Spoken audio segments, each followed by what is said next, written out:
Hello guys, ఈ వీడియోలో అయితే మనం HTML కలర్స్ అండ్ బార్డర్స్ని ఎలా అప్లై చేయాలో చూద్దాం. ఇప్పుడైతే నేను కొన్ని టెక్స్ట్ అయితే రాస్తాను, కొన్ని హెడ్డింగ్స్ అండ్ పారాగ్రాఫ్స్ అయితే రాస్తాను. వాటికి నేను బార్డర్స్ అయితే ఎలా అప్లై చేస్తానో చూడండి. తర్వాత నేను వాటికి కలర్స్ ఎలా అప్లై చేయాలి, CSS ప్రాపర్టీస్ ఇన్లైన్లో రాద్దాం అనమాట. ఇప్పుడు HTML కోడ్ అయితే రాద్దాం. H1 నేను ఒక హెడ్డింగ్ అయితే ఇస్తున్నా. నా ఎస్ నేనైతే ఒక హెడ్డింగ్ అయితే రాశాను, సేవ్ చేస్తాం. అండ్ ఒక పారాగ్రాఫ్ కూడా రాద్దాం. ఎస్ ఒక పారాగ్రాఫ్ కూడా అయితే రాశాను అనమాట.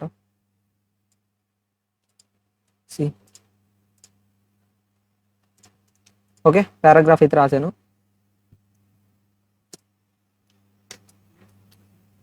ఇప్పుడు నేను వీటికి బార్డర్స్ అయితే అప్లై చేస్తాను అనమాట. ఇప్పుడు హోల్ బాడీకి ఒక బార్డర్, హెడ్డింగ్ ఒక బార్డర్ అండ్ పారాగ్రాఫ్కి అయితే ఒక బార్డర్ అయితే అప్లై చేద్దాం. నేను బాడీ ఇన్ ట్యాగ్ అయితే ఏదైతే ఉందో ఆ ట్యాగ్ లోపలికి వెళ్ళిన తర్వాత స్టైల్ అయితే ఇవ్వాలి. ఫస్ట్ అవుతుంది బ్రో. ఫస్ట్ ఇన్లైన్లో ట్యాగ్ స్టైల్ అయితే ఇచ్చిన తర్వాత నేను ఇందులో నాకు ఏ ప్రాపర్టీ కావాలో ఆ ప్రాపర్టీ అయితే ఇస్తాను. నేను ఇప్పుడు బార్డర్ నేను 10 పిక్సెల్స్ సాలిడ్ బార్డర్ కావాలనుకోండి. Solid and colour.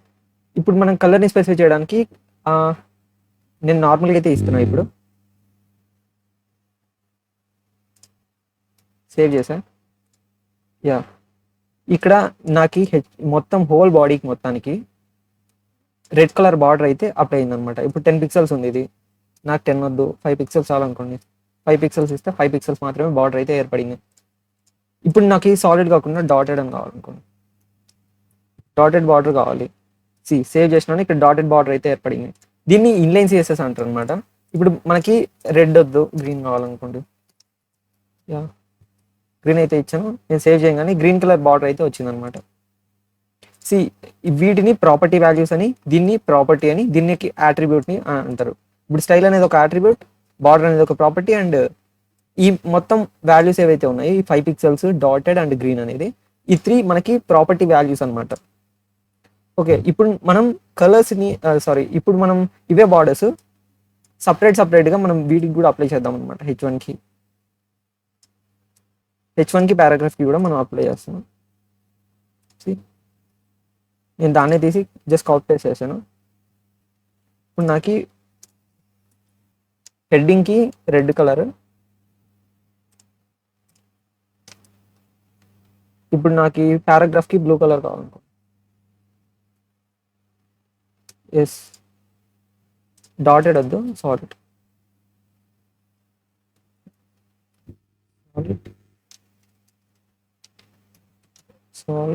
And solid colours. మొత్తం హోల్ బాడీకి నాకు గ్రీన్ కలర్ బార్డర్ అయితే ఏర్పడింది. అండ్ నా హెడ్డింగ్కి రెడ్ కలర్ బార్డర్ అండ్ పారాగ్రాఫ్కి అయితే బ్లూ కలర్ బార్డర్ అనేది వచ్చింది. మనం ఇట్లా అయితే డిఫరెంట్గా బార్డర్స్ అయితే ఇన్లైన్ CSSని యూజ్ చేసి మనం బార్డర్స్ అయితే క్రియేట్ చేయొచ్చు అనమాట. ఇప్పుడు నేను మీకు డిఫరెంట్ టైప్స్ ఆఫ్ కలర్స్ గురించి అయితే చెప్తున్నా. మనం కలర్స్ని అప్లై చేయడానికి చాలా డిఫరెంట్ స్టైల్స్ అయితే ఉన్నాయన్నమాట. ఇప్పుడు నేను ఏదైతే తీసేస్తున్నా, మనం కలర్స్ని స్పెసిఫై చేయడానికి చాలా different types of colour types అయితే ఉన్నాయి. ఇప్పుడు నేను H1 ట్యాగ్కి కలర్ అయితే ఇన్లైన్ CSSని అయితే అప్లై చేయబోతున్నా. ఫస్ట్ అయితే కలర్. ఇప్పుడు మన కలర్ ఇవన్నీ స్టాండర్డ్ నేమ్స్ అనమాట. ఇవి కలర్ నేమ్స్. ఈ నేమ్స్ కాకుండా మనం ఇంకా డిఫరెంట్ టైప్గా మనం కలర్ని అయితే స్పెసిఫై చేయొచ్చు అనమాట. ఇప్పుడు ఫర్ ఎగ్జాంపుల్ హెక్స్ ఉంటుంది, RGB ఉంటుంది. ఇవన్నీ టైప్స్ ఆఫ్ ప్రాపర్టీ వాల్యూస్ అనమాట, కలర్ వాల్యూస్. మనకి ఆన్లైన్లోకి వెళ్ళిన తర్వాత జస్ట్ మనం ఎక్కడైనా గూగుల్లో అయితే సెర్చ్ చేస్తే కలర్ పిక్కర్ అని ఇలాంటిది అయితే ఒకటి వెబ్సైట్ అయితే ఓపెన్ అవుతుంది, image colour picker. And Google యొక్క డిఫాల్ట్గా అయితే కలర్ పిక్కర్ అయితే ఉంటుంది. Colour picker. ఇక్కడ మనం ఏ కలర్ కావాలంటే ఆ కలర్ సెలెక్ట్ చేసుకోవచ్చు. అది మన వెబ్సైట్కి తగ్గట్టు. అది హెక్స్ వాల్యూ అయితే ఇక్కడ ఇస్తుంది అనమాట. ఇప్పుడు నేను హెక్స్లో నా కలర్ అయితే స్పెసిఫై చేస్తాను. నేనైతే ఇక్కడ హెక్స్ వాల్యూలు అయితే ఇచ్చాను. సేవ్ చేస్తున్నా. డాక్యుమెంట్లోకి వెళ్ళి చూస్తే నాకు ఆ కలర్ అయితే వచ్చింది. నేను ఇక్కడ హెక్స్ అనే ఫార్మాట్లో నేను కలర్ని అయితే స్పెసిఫై చేశాను.